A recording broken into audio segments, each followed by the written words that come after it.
সিদ্ধ করা ওল নুন হলুদ দিয়ে ভালো করে ভেজে নেব।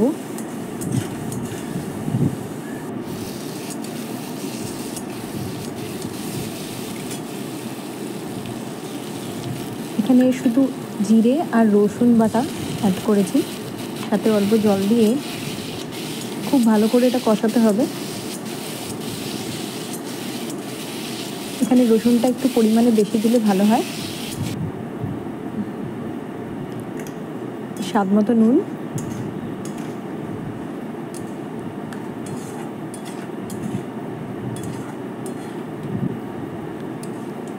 এটা হয়ে গেছে। এবার নামানোর আগে বাস এখানে লেবুর রস দিতে হবে। এখানে যে যেরকম টক পছন্দ করে সে সেরকম দেবে, টকটাও কিন্তু একটু বেশিই লাগে।